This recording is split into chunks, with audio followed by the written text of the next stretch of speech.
एक दिन रास्ते में एक महात्मा अपने शिष्यों के साथ भ्रमण पर निकले।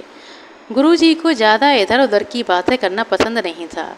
कम बोलना और शांतिपूर्वक अपना कर्म करना ही गुरु को प्रिय था।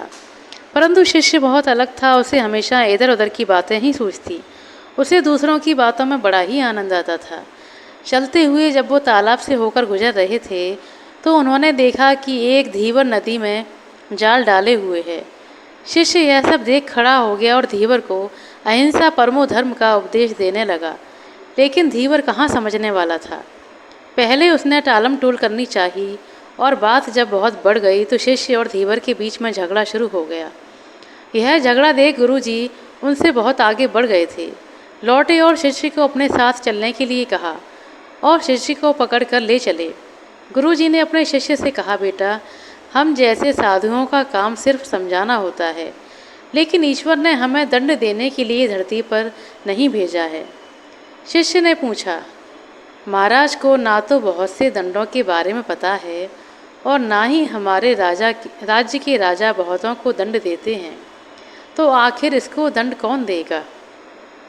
शिष्य की इस बात का जवाब देते हुए गुरुजी ने कहा, बेटा, तुम निश्चिंत रहो। इसे भी दंड देने वाली एक अलौकिक शक्ति इस दुनिया में उपस्थित है, जिसकी पहुंच सभी जगह है। ईश्वर की दृष्टि सब तरफ है और वह सब जगह पहुंच जाते हैं। इसलिए अभी तुम चलो, इस झगड़े में पड़ना गलत होगा, इसलिए झगड़ों से दूर ही रहो। शिष्य गुरुजी की बात सुनकर संतुष्ट हो गया और उनके साथ चल दिया। इस बात को ठीक 2 वर्ष ही बीते थे कि एक दिन गुरुजी और शिष्य दोनों उसी तालाब से होकर गुजर रहे थे। शिष्य भी अब 2 साल पहले की वह धीवर वाली घटना भूल चुका था। उन्होंने उसी तालाब के पास देखा कि एक घायल सांप बहुत कष्ट में था।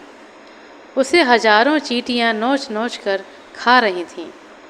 शिष्य ने यह दृश्य देखा और उससे रहा नहीं गया। दया से उसका हृदय पिघल गया था।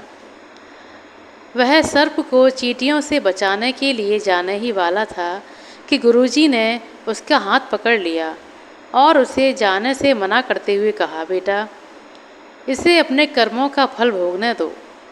यदि अभी तुमने इसे रोकना चाहा तो इस बेचारे को फिर से दूसरे जन्म में यह दुख भोगने होंगे, क्योंकि कर्म का फल अवश्य ही भोगना पड़ता है और यही नियति है।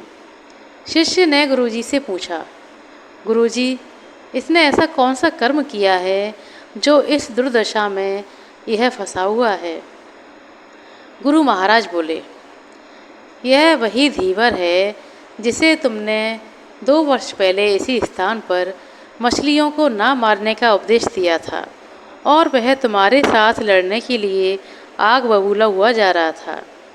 अब वो मछलियाँ ही चींटी हैं और यह धीवर सांप है जो इसे नोच नोच कर खा रही हैं। यह सुनते ही बड़े आश्चर्य से शिष्य ने कहा, गुरुजी, यह तो बड़ा ही विचित्र न्याय है। गुरुजी ने कहा, बेटा, इसी लोक में स्वर्ग नरक के सारे दृश्य मौजूद हैं। हर पल तुम्हें ईश्वर के न्याय के नमूने देखने को मिल जाएंगे। चाहे तुम्हारे कर्म शुभ हों या अशुभ, उनका फल तुम्हें मिलता ही है, तुम्हें भोगना ही पड़ता है। इसीलिए वेदों में भगवान ने उपदेश देते हुए कहा है, अपने किए कर्म को हमेशा याद रखो। यह विचारते रहो कि तुमने क्या क्या किया है, क्योंकि यह सच है कि तुमको वहाँ भोगना ही पड़ेगा। जीवन का हर क्षण कीमती है, इसलिए इसे बुरे कर्मों के साथ व्यर्थ जाने मत दो। अपने खाते में हमेशा अच्छे कर्मों की बढ़ोतरी करो, क्योंकि तुम्हारे अच्छे कर्मों का परिणाम बहुत सुखद रूप से मिलेगा। इसका उल्टा भी उतना ही सही है। तुम्हारे बुरे कर्मों का फल भी एक दिन बुरे तरीके से भुगतना पड़ेगा। इसलिए कर्मों पर ध्यान दो, क्योंकि वो ईश्वर हमेशा न्याय ही करता है। शिष्य गुरुजी की बात को स्पष्ट रूप से समझ चुका था। दोस्तों, हम चाहे इस कहानी पर भरोसा करें या ना करें, लेकिन यह 100% सच बात है कि ईश्वर हमेशा सही न्याय करते हैं और उनके न्याय करने का सीधा संबंध हमारे अपने कर्मों से ही होता है। यदि हमने अपने जीवन में बहुत अच्छे कर्म किए हैं या अच्छे कर्म कर रहे हैं तो उसी के अनुरूप ईश्वर हमारे साथ न्याय करेंगे। यह जीवन हमें इसलिए मिला है ताकि हम कुछ ऐसे कार्य करें जिनको देखकर ईश्वर की आंखों में भी हमारे लिए प्रेम झलक उठे।